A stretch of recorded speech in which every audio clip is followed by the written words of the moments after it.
Essayons de le revoir, l'essai de Gary Wetton qui n'en croit pas ses yeux. Lui qui est invaincu, invaincu. Félicité par Jacques Coquille, invaincu au Parc des Princes. Gary Wetton, il a tout gagné ici avec l'équipe de Nouvelle-Zélande, avec maintenant l'équipe de Castres. C'est sa première année dans le championnat de France et il remporte le bouclier. Regardons. Allez, c'est parti. C'est lui qui a donné le coup de pied à suivre. Au point de chute, il va y avoir Weber. Et Weber a aplati, à mon avis. Regardons sous un autre angle alors. Regardons. Très lentement le ralenti, s'il vous plaît. Alors sous l'autre angle encore, celui qui nous arrivait du ciel. Voilà. C'est peut-être le meilleur. Pour voir si Franck Weber, à la réception de ce ballon,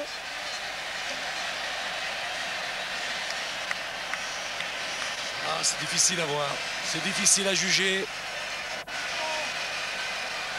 C'est vrai qu'il n'a pas lâché la balle sur l'impact du plaquage. Et c'est quand il a été au sol dans son embut que la balle a giclé de ses mains alors qu'il était au sol. Moi je n'en démords pas, je vois Weber aplatir.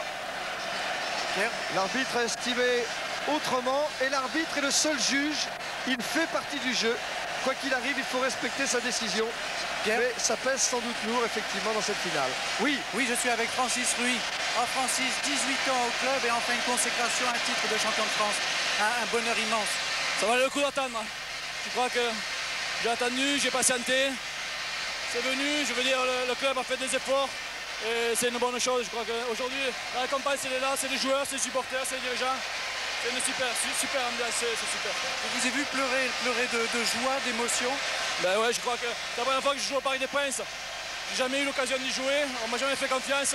Aujourd'hui, j'ai prouvé que je méritais quelque chose. Bon, mais ça avait mon club et j'en suis d'autant plus content. Et bravo Francis, ne le lâchez pas. Ne le lâchez pas, ne le lâchez pas. Il était le témoin le mieux placé au moment où Weber a aplati. Qu'est-ce qu'il a vu lui? Francis, est-ce que vous pensez que l'essai a été vraiment réalisé?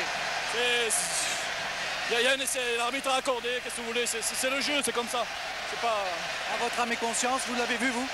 Ben, moi j'ai vu que Hubert lâche le ballon et que Gary plonge, il marque. Alors à partir de là, on a marqué. En tout cas, voilà.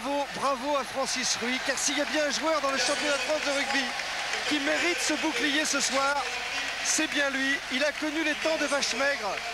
Il a connu les temps de vache maigre, les temps où Castres Olympique jouait en groupe B. Et aujourd'hui, le voilà au sommet, avec ce bouclier qu'il vient chercher et qui lui est remis des mains du président Mitterrand et du président Lafacé.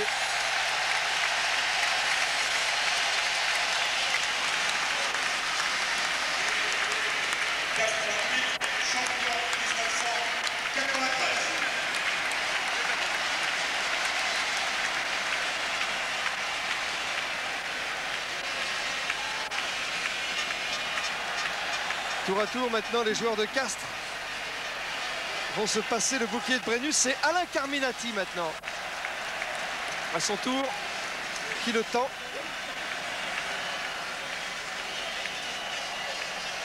Puis Lucchio. Ah, ils veulent tous toucher le bois, le fameux bois du bouclier. Laurent Labitte. Et même les remplaçants, je vois Battu qui s'apprête à son tour. Alors que maintenant, tout le public en bleu et blanc du Parc des Princes est en train de faire une fête aux joueurs de Castres. Regardez Gary Wetton à son tour. Voilà. Gary Wetton. Et Dieu sait s'il en a connu dans sa carrière, Gary Wetton, des satisfactions. Mais le voilà champion de France. Il est resplendissant de joie. Oui, Jean-Luc Amézard. Ça fait plaisir à voir.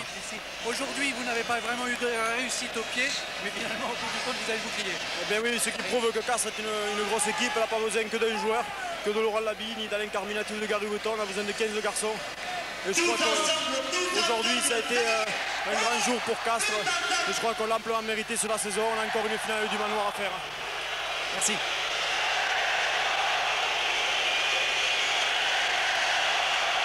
La joie des vainqueurs, même les remplaçants. Zviadek.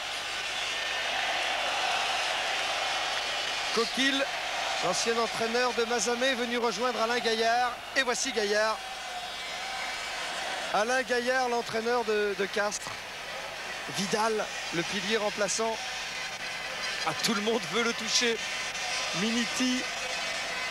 Adrian Lungu, le deuxième roumain de l'histoire du rugby français, a remporté le bouclier.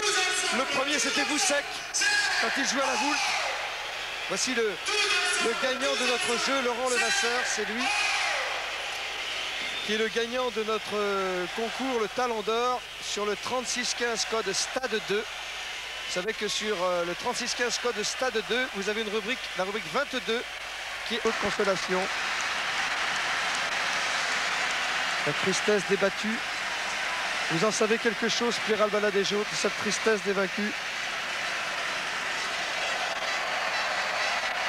Regardez, Capdeville, le pilier qui pleure avec fer 8 pendant que se déroule le tour d'honneur de l'équipe de Castres. Tout à sa joie d'avoir gagné. Meunier, Taoufé Fenoua. Si près du bonheur et si loin à la fois à cet instant précis où l'équipe de Castres entreprend un tour d'honneur. Castres qui avait éliminé successivement l'équipe de Narbonne et l'équipe de Toulon, championne de France.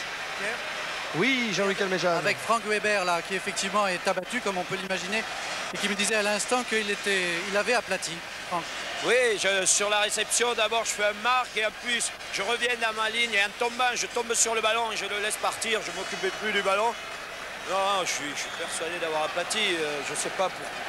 J'ai été tout étonné quand je l'ai vu qu'il accordait l'essai. Là, je crois que je suis formel. Je tombe sur le ballon, j'aplatis, pression. Non, j'aplatis. Voilà. Et Franck Weber seul avec sa grande déception. Je vois maintenant Olivier Merle qui dans quelques instants, ou plutôt dans quelques jours, va rejoindre l'équipe de France qui s'envole ce soir pour l'Afrique du Sud. Olivier Merle qui a fait une remarquable partie ce soir, Pierre Albaladejo. Je crois qu'on a trouvé un grand deuxième ligne en la personne d'Olivier Merle. Oui, c'est vrai, c'était paradoxal d'ailleurs de voir cette finale se disputer sans aucun international en activité, si vous voulez, puisque le seul Merle va rejoindre maintenant ses équipiers en Afrique du Sud. Et c'est une justice, et c'est peut-être bizarre, mais c'est comme ça. C'est plutôt bien que le rugby est un sport aussi où l'abnégation joue beaucoup, l'esprit de groupe, et c'est pas une nécessité d'avoir que des stars dans une équipe pour vraiment représenter une grande équipe. Voilà, sur cet essai. On en parlera souvent de cet essai. Oui, sur cet essai qui qualifie Castres.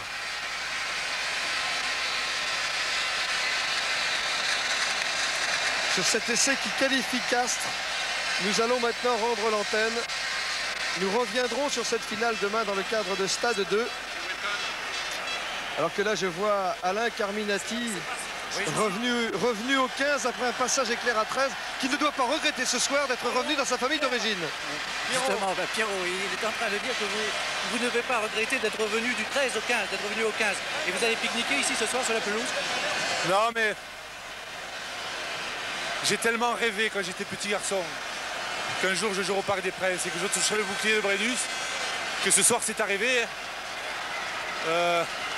J'essaye de le savourer au maximum. Alors, avec mes amis là-bas qui font le tour d'honneur, je crois que j'ai l'impression de perdre un petit peu quelque chose. Donc je suis là et je savoure vraiment le plaisir immense qu'il y a à gagner le dernier match de la saison.